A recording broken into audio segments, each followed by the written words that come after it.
everyone, welcome back to another race analysis video, and this isn't going to be quite the same as the other videos that I've done before because this is a time trial. And first I just want to apologize for the lack of videos that I have been releasing. I haven't released a analysis video in probably around 2 weeks because I've been very busy with school and traveling, so I plan to be back on track with the race analysis videos, trying to do them weekly. And I've got a pretty strong race here that I'm going to be talking about, and yeah, let's get into the video. So the race that you are currently seeing me in is the Herd iTT Stampede race, and this is a pretty well-known time trial on Zwift, and it does use the time trial module, which allows you to accelerate up to 20 miles per hour before you actually get out of the pens, which helps you get to a nice fast start.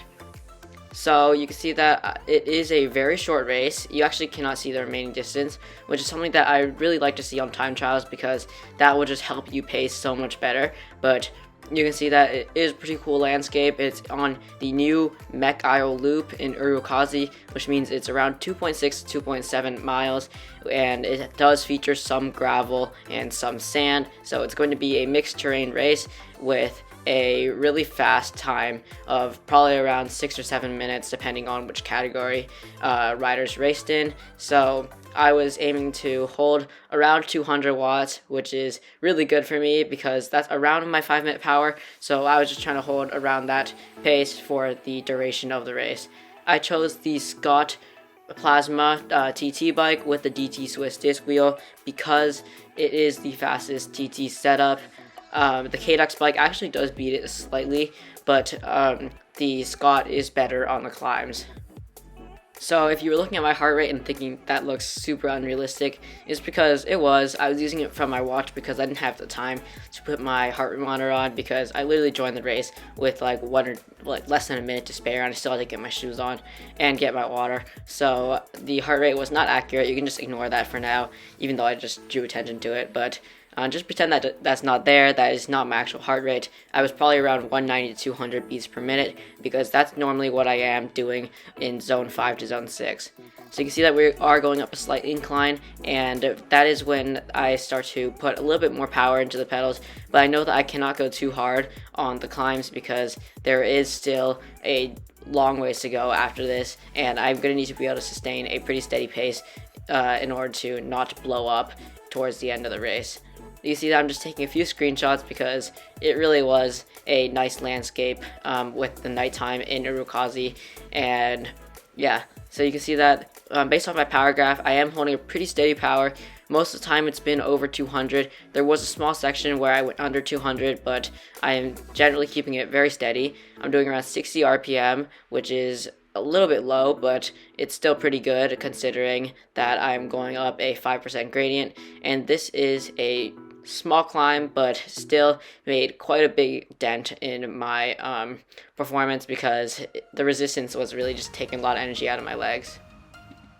So in terms of things that I would have done differently if I were to do this time trial again, I probably would have went out of the gates a little bit easier, holding around 180 to 190 because on the flats that really wasn't gaining me any speed, and it would have made me fresher for this climb. And then on the climb I would have aimed to do around 220 to 230 because that would just really give me some extra time on the climb. And then on the descent I would just keep a steady pace, hold around 190 to 200, and really just do all I can hold on from that point on.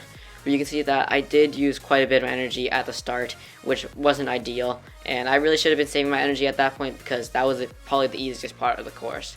Because right here you can see that it is a slight descent, and I lower my power to around 180, but then I quickly realized that it's not that steep, so I need to keep the power on in order to keep a high pace. So I bring my power back up to around 180 to 190. You can see that I'm going around 28 miles per hour, still not to a point where if I were to ease off I would maintain the same speed. I would need to be around 35 to 36 in order to keep a steady speed even while lowering the power.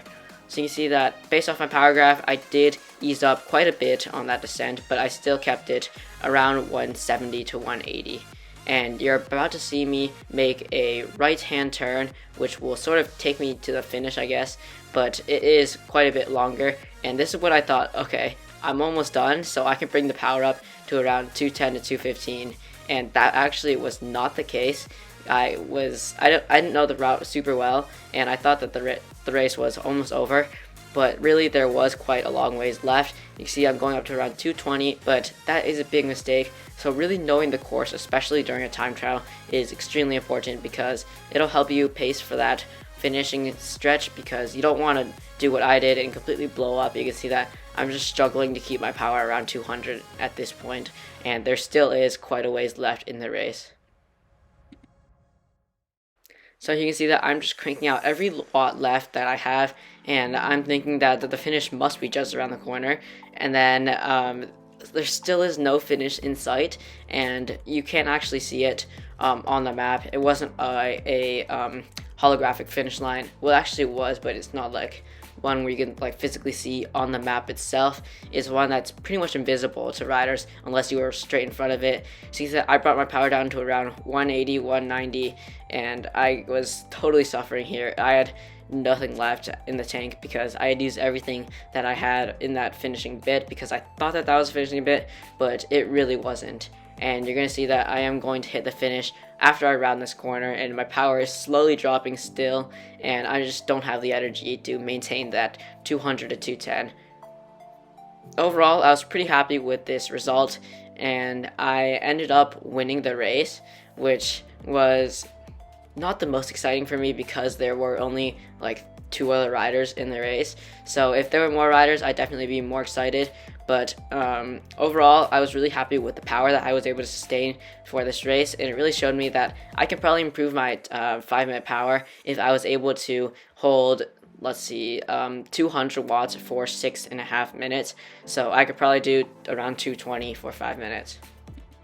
Thank you all for watching. I hope you all found this video informative or helpful or just entertaining, and I hope to have more race analysis videos coming soon. Ride on!